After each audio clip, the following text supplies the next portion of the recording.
Bharatiya Janata party executive సమావేశం జరుగుతున్నప్పుడు ఒక మాట చెప్పిన. ఒకనాడు శేషన్ గారు ఉండే ఎన్నికల కమిషనర్గా గచ్చుమనేది, కానీ ఇవాళ బాజాప్తా నాకు ఇంకా 6,000 రూపాయలు రాలేదు, నేను ఓటుకు పోనని చెప్పి చేస్తే మాకు డబ్బులు రాలేదు, వస్తేనే మేము ఓటుకు వేయడానికి పోతామని చెప్పేటువంటి సంఘటన జరిగితే ఏం చేస్తున్నాం మనం, ఎక్కడ పోతున్నాం మనం అని చెప్పి నేను అడిగిన. ఎందుకంటే నాకు కొన్ని ఇట్లాంటి అంటే చూస్తూ ఊరుకోలేం కాబట్టి. ఇంతెందుకు ఎన్నికల కమిషన్ ఎంత రాస్తుంది, ప్రలోభాలు లేకుండా స్వేచ్ఛగా మీ ఓటు హక్కు వినియోగించుకోండి, ప్రతి ఒక్కరు వినియోగించుకోండి రాస్తారు. కానీ ఆచరణ ఏంటో మనందరూ తెలుసు కాబట్టి ఇవాళ ఇప్పటికీ ఇంకా కొన్ని చట్టాలు ఉన్నాయి, చట్టాల వరకే ఉన్నాయి తప్ప ప్రాక్టికల్ లేవు. తప్పకుండా మార్పు జరగాల్సిన దగ్గర ఉందని చెప్పి నేను కోరుకుంటున్నాను వ్యక్తిగా. రెండవది, ఓటు హక్కు అనేది అంబేద్కర్ గారు 1,00,000 కోట్ల యజమానైన గుడిసెల్లో ఉన్నవాడికైనా ఒకటే ఓటు హక్కు ఇచ్చింది. ఓటు హక్కు నీ తలరాతన మాత్రమే కాదు, దేశ భవిష్యత్తు నిర్దేశించే ఓటు హక్కుని ఇచ్చింది. ఈ ప్రజాస్వామ్యంలో ఇది ఎవరి జాగీరు కాదు బిడ్డ, ఇది ప్రజల జాగీరు మాత్రమేటువంటి సందేశం ఇచ్చింది అంబేద్కర్.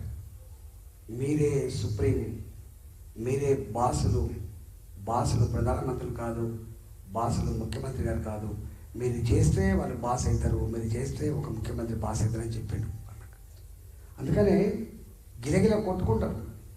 మనం చూస్తాం చాలా సందర్భాల్లో ఇది నాదే అన్నాడు, 2020 విజన్ అన్నారు, కాలే 2020 విజన్. మొన్నదా కేసీఆర్ కూడా అనుకున్నాడు, ఇక్కడ ఏ పార్టీ ఉండదా, ఇంకా అన్ని పార్టీలు ఖతమైపోయినాయి, నేనేమన్నాడు.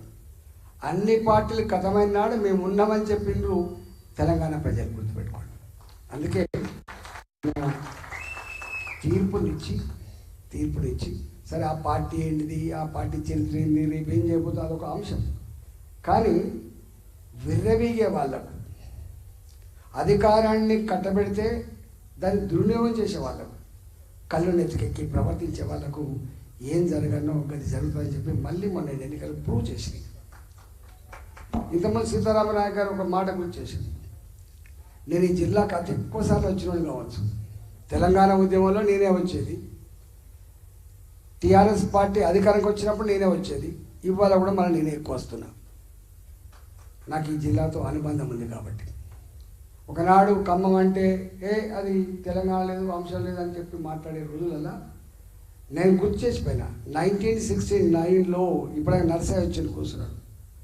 1969లో ఫైరింగ్ అయితే తూటా తిన్నది ఈ గడ్డ వాసులే, గుర్తుపెట్టుకోండి. ఖమ్మం పెట్టి కలిగిన పాటలు ఉంటుంది. అందుకనే ఈ ప్రాంతం ఆ ప్రాంతం అనే తేడా లేదు, అన్ని ప్రాంతాల ప్రజలు కూడా మూడు తరాలు ఇడ్లీ సాంబార్ గో బ్యాక్ నుంచి మొదలుపెట్టి 1969 ఉద్యమం నుంచి మొదలుపెట్టి నేటి మనం చేసిన ఉద్యమం వరకు 3 తరాల ఉద్యమం చేసిండ్రు. ఆ 3 తరాల ఉద్యమంలో ఖమ్మం కూడా తెలంగాణ ఉద్యమానికి బాసటగా ఉంది. లేకపోతే కేసీఆర్ గారిని తీసుకొచ్చి ఖమ్మం జైల్లో పెడితే కంప చెట్లేసి బండలు కట్టి గోడలు కట్టి అడుగడుగున నిలువరించి నిరసన చెప్పినటువంటి జిల్లా ఖమ్మం జిల్లా అన్నాడు.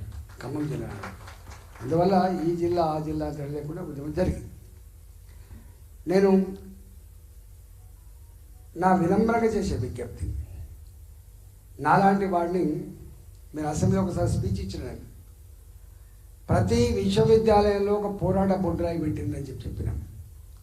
తెలంగాణ ఉద్యమం ఎందుకు సస్టైన్ అయిందంటే విశ్వవిద్యాలయాల సంఖ్య పెరిగింది కాబట్టి. తెలంగాణ ఉద్యమం చల్లబడ్డప్పుడల్లా ఆ ఉద్యమాన్ని కాపాడిన బిడ్డలు విద్యార్థులే కాబట్టి, మేధావులే కాబట్టి ఈ ఉద్యమం దీన్ని ఆర్పలేదని చెప్పారు. ఇవాళ ఇప్పుడు జరిగే ఎన్నికలు పట్టభద్రుల ఎన్నికలేవి. వాళ్ళు ప్రభుత్వ ఉద్యోగులు కావచ్చు, సింగరేణి కార్మికులు కావచ్చు, ఆర్టీసీ ఎంప్లాయీస్ కావచ్చు, ఇవాళ కార్పొరేషన్లో పనిచేసినటువంటి ఉద్యోగులు కావచ్చు, వాళ్ళు అంగన్వాడీ టీచర్లు కావచ్చు, ఆశా వర్కర్ కావచ్చు, గ్రామ కార్యదర్శి కావచ్చు, అది విఆర్ఓ కావచ్చు, అది విఆర్ఏ కావచ్చు. ఇవాళ వాళ్ళు ప్రైవేట్ స్కూళ్ళల్లో కాలేజీలో పనిచేసే టీచర్లు కావచ్చు. ఉద్యోగాలు లేక కళ్ళల్లో వత్తులు వేసుకొని 6 ఏళ్ళుగా 7 ఏళ్ళుగా చదివి కళ్ళు కాయలు కాసి నిరాశతో ఉన్నటువంటి నిరుద్యోగ యువకులు కావచ్చు. వాళ్ళు ఈ ఓట్లలో పాల్గొంటారు.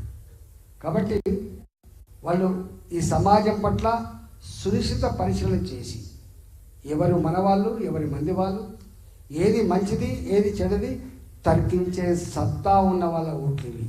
ఈ ఓట్లను కొనగలిగేటువంటి నాయకుడు ఎవరు లేదు. ఈ ఓట్లను కొనలేదు.